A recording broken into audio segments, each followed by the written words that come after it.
கிளிநொச்சி சிவபாத கலையகம் பாடசாலையில் காணப்படும் வள பற்றாக்குறைகளை நிவர்த்தி செய்வது தொடர்பில் பாடசாலையின் பழைய மாணவர்களுக்கும் பாடசாலை சமூகம் அழைப்பு விடுத்திருந்தது.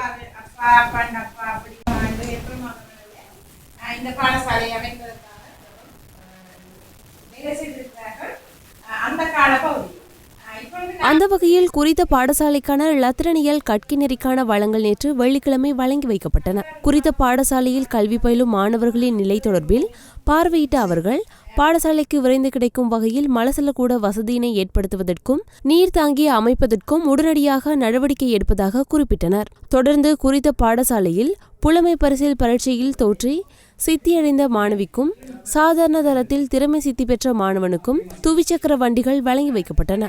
பாடசாலையில் உள்ள வளங்களை நிவர்த்தி செய்யும் நோக்குடன் முன்வரும் இவர்களுக்கு சிவபாத கலையகம் பாடசாலையின் அதிபர் நன்றி தெரிவித்துள்ளதுடன் எதிர்காலத்தில் குறித்த பாடசாலையின் வள பற்றாக்குறை நிறைவுபடுத்தப்படும் எனவும் அவர் குறிப்பிட்டுள்ளார்.